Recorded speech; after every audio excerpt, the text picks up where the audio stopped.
Alright guys, back here with another video, and this time we'll be going over my new and updated post-anniversary box cooler deck profile. As you can see, the new anniversary box chilled card that I've been anticipating for quite some time, and I've finally got the card in my hand. I finally got the chance to brew up a couple different ideas and builds and test hands and try to calculate the best way to play this deck in this new format. Especially, this is actually after the ban list, so at least I know some of the things that got touched, and we have I think every bit of the reveals except for the blue secret rare Gohan at the time of this recording. So it's pretty sweet to go ahead and get into this while I know the new cards. If you don't know what Cooler does, basically a leader that tries to deck your opponent out by reducing the power of your opponent's battle cards, because every time you do so, you mill one of your opponent's cards.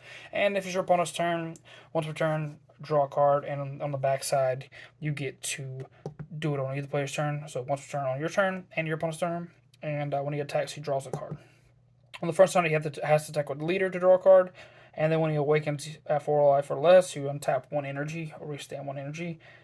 And switch it to active mode if you really want me to be correct with terms, because I've seen people say that before.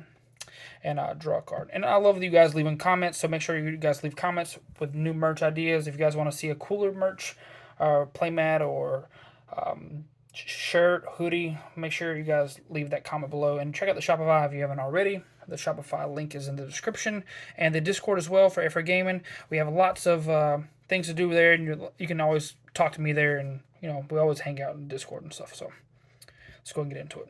So I wanted to go ahead and showcase the new card first, because this is the new thing that really needs to be discussed. If you have questions about a lot of the other cards, make sure you can check out the older profiles, because the decks will be very similar to those, and I will go into the details that really matter. So this is a free combo card.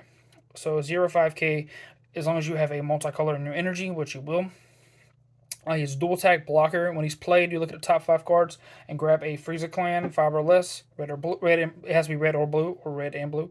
And then he minus 15k something, ignore barrier. So essentially, if this is the only thing you play in your opponent's turn, you'll get a card of the top 5, and you'll draw a card from your leader trigger, and mill him one, which is really strong. And mainly he's there, but the importance of him is not all that stuff is a bonus. The fact that he's a 0-5k that's red blue is amazing. That's what we've been waiting for. And then we're still playing the red blue checkland. This card is super important now, still, because you still need the multi blue because of Dirty Burst in the side deck. Yeah, so Dirty Burst is pretty good against certain matchups, and you really need to see that. So we're going to get into the rest of the engine. Your untap red-blue multicolor super combo. Beerus is amazing. Then you have Boo is still here at 4 copies. Somehow we're still playing 4 copies. We may end up trimming this down to 3, but I'd really like to be able to play this card early on. And also is a prime card to charge, because you don't need to have a ton of these in your hand. But yeah, because you still need to see a multicolor on turn 1, preferably turn 1. But yeah, this guy, super strong. Draw a card, make your minus 10 something, not ignoring barrier, and then you draw a card from your leader, and then you get to return one of your red or blue battle card at the end phase to your hand. So it can recycle cards. Then you got 4 Cooler Tyrannical Assault. This is your main card. If you don't know what he does, he minus 10 2 cards, or up to 2 cards, ignoring barrier, and they mill 1 card. So really cool. And then your leader will trigger twice. So he essentially mills 3. Then your last multicolor card is 1 Suffocating Tyranny. When it's played or attacks, you minus 25 something, and then they send the top card of their deck to the graveyard. End of turn, you can put this card back in your hand and restand one of your energies. So red or blue energies. And he also has triple strike. So he's a threat. To the rest of this engine, because the Frieza clans are important because you can grab them off the top of your chill with your chill card. You got Death's Embrace, cantrip, draw card, activate battle, ping something for 10k. Really strong. And it's not once per turn. I need those winter promos. Hit me up. We got 3 Dread Ambition. This is a card I was sleeping on because I wasn't even paying attention to its existence, because I never opened any of these tournament packs for this set. This card is a counterattack. and play this card in rest mode, and it has swap too, so you can put it back in your hand, and it also can play your check land. This card is super important for the way this deck's built, because you need to make sure you're not missing off a shield, because you want that advantage, because it's like essentially playing a lot of copies of Boo, but this one costs 2 and a North Barrier. So it's also a 5K, so it's really nice. Could potentially see myself playing 4 copies. So make sure you get your promo before someone is degenerate and buys them all out. We got 3 copies of Combo Attack Cooler. This card is a way to recycle your Tyrannical Assaults by paying 1 blue and playing it from your hand. And when he attacks, he combos with a multicolored red-blue card from your drop area. This card just helps you be aggressive. And then that's it for the Frieza clan related stuff and your multicolors. We got 4 Baby Unison. This card's just super good at staying like on board, because it has the ability to protect itself by taking a card upon it and place it in a drop area instead of taking a marker off. And then you have the ability for +1, draw a card and place a card your opponent has on field and place it under him. So this is important for removing things that you can't just like minus away. And then you have the Unison related cards. For Videl counterplay, -22 battle cards, Spirit Boost 1, and this will trigger your leader and draw a card. This one does not trigger your leader. I mean, it triggers your leader, but it doesn't draw your card. And these cards are just super strong. This card got limited on the ban list. I didn't really play this card at more than like 2 copies anyways, so I didn't really. It's okay. And this deck specifically. And then 1 copy of the Goku Pan Trunks. You play this just under putting your Unison and give it a marker, and then you can play it from under your Unison if you have 4 or more energy by paying 3. He has Deflect, and then you can Spirit Boost 3, and then -30 power your opponent's entire board, and this card gets triple attack. So this is a threat and a board wipe, basically. And then you have 1 copy of Sin Shimmer. I call this like a Unison related card because it's Spirit Boost 1 to re-stand this card and make your opponent mill 1, which is really cool. And it just happens to work with the deck, and it has Deflect, Double Strike, and Barrier, and Blocker. So this is a double block if you don't want to attack with it. So, or actually, if you attack with it and then on your turn you Spirit Boost and activate, and then your opponent's turn you block, and then you activate Spirit Boost and re-stand it. So this, in combination with Shield, since it's a blocker and dual attack, is a lot of dual attack and a lot of blocker, which is really cool. And then you have the swap card to like continue to loop to negate attacks, which is really cool. We got 4 Wolfang Fists to finish off the Unison related cards. This card's super good in this format, and if it's not, you just side them out for something better, depending on the matchup. Because sometimes they have things that are too big, or they're like really relying on Unison. But that new Smoke Dragon is really good at clearing 2 costs or less Unison. So keep that card in mind whenever you're building your deck post set 19. As well as that Gohan card, activate battle, -10 your opponent's entire board. Really cool. For Senzu being this card, the Errata did not really affect this deck as much as you would think it did. Mainly use this card in your opponent's turn to like stay alive and play more arrivals. So this card's still like amazing in this deck. The Errata does hurt my feelings more than anything. In this deck specifically, it doesn't really affect it. And this is my favorite deck to play it in anyway, so I appreciate they're at least allowing me to play defense with the card in Cooler. Then 3, Testing the Opposition. This card is still really good inside of this deck because you do want to get to 5 and then use this to make sure that you are able to get to your Awakened side. And then you have cards in the extra deck that allow you to get there too. And we'll talk about that in a second. Then you got 1 We Are Universe 7. This card recycles one of your super combos, and also can technically grab back your zero choice for this current version. If you happen to mill it, like your opponent mills you or something, and you can grab this back with We Are Universe 7, which is kind of funny. But usually you search a beer super combo with this. This is the choice I'm using right now for Secret Rare. There are a lot of choices, like Radiant Sands, Gohanks, Supreme Kai Time.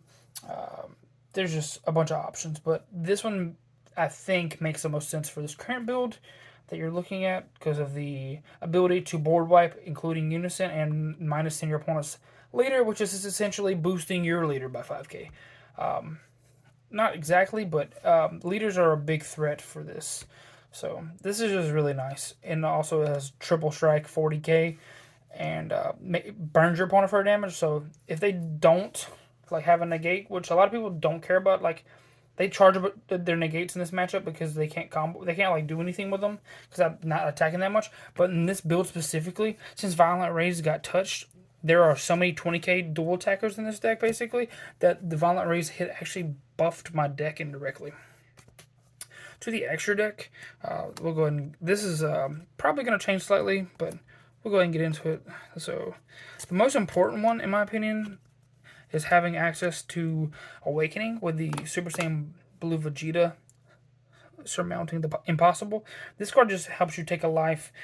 Really has nothing to do with the other effect, and is unique. So, but this card, if they leave it on board, I can just continue to attack like little guys. And if they're playing like a Unison deck with like a little 5k Unison, this card's still going to be able to put in pressure on that Unison. So this is mainly just to help yourself awaken and get yourself at least from 6 to 5 so you can use your test in the opposition. Probably going to play one copy of the Beerus from the next set, but maybe not. We'll see. You got one cell.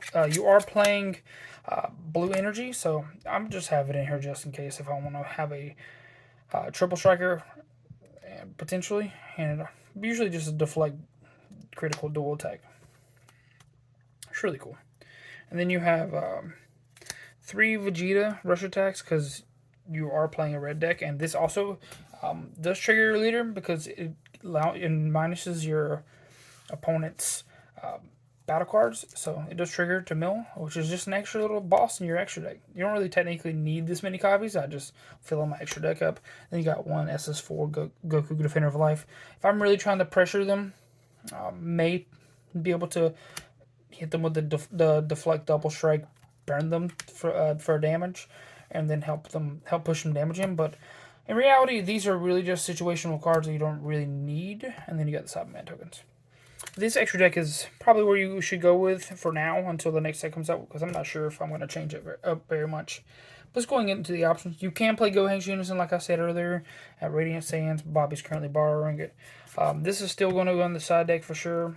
Depending on the meta goes, this card's still good against Shinron. 30k triple striker is a problem, especially the critical. Then you have Topo.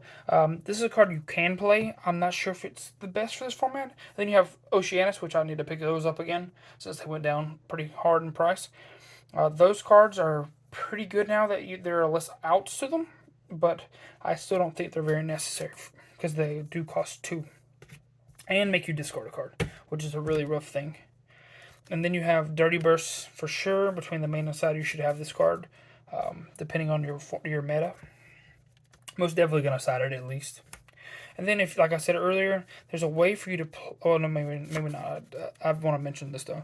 Make sure you guys know about it. So, you can play this little engine, like with the 4th copy of this. So, you play this little engine so that you have 8 1-drops that you can play on turn 1 that allow you to swap into this. Well, this one will swap into this, but the other one you won't play, the other swap card. But you play this for 1, swap into this on turn 1, look at the top 5, grab one of your chilled or whatever card you feel like you need, because this basically has the chilled effect, and when it's played, that is. And then you get to play this as a check line the next turn, and you can play Death Embrace. So you would be able to have this on board and Death Embrace and have a little more pressure with 15k like attackers. And also you can recycle this card with Majin Buu, as well as Cooler, the 1-drop. What's his name? Combo Attack Cooler. You can place this card back in your hand and then swap into it again. And then if you negate on your opponent's turn with this, you can just at the start of your turn, you just play this and put them back in your hand. You can have a negate back in your hand. So it's really cool. I'm not sure if the deck really needs it, but if you guys want to try something for fun, I've been test playing hands with it, so I really, really want to try it against somebody. But the problem with playing this card is mainly just due to the fact it's a red-blue 10k. Now, if this would have been like an identical card to the new chilled card, that would have been really nice. Like if it had the effect of make this, basically this would have been a 1/5k just like this. This would have been really strong. Basically, that's the real downside. This is a 10k that you don't want to get stuck in your hand. But yeah, thank you guys for watching once again. Make sure you guys are joining the Discord, being active, interacting with the team. If you guys want to see a specific video or updated deck profile, please leave a comment below. We want to see these videos get interacted with. The gameplay videos, if you guys like them, make sure you leave a comment on those videos with questions as well. If you see something you don't recognize or you see something went wrong, make sure you leave those comments as well. If you want to share something that you've experienced during testing, make sure to let me know that you are seeing something that I'm missing out on, because I would love to hear it. I'll see you guys in the next video. Deuces.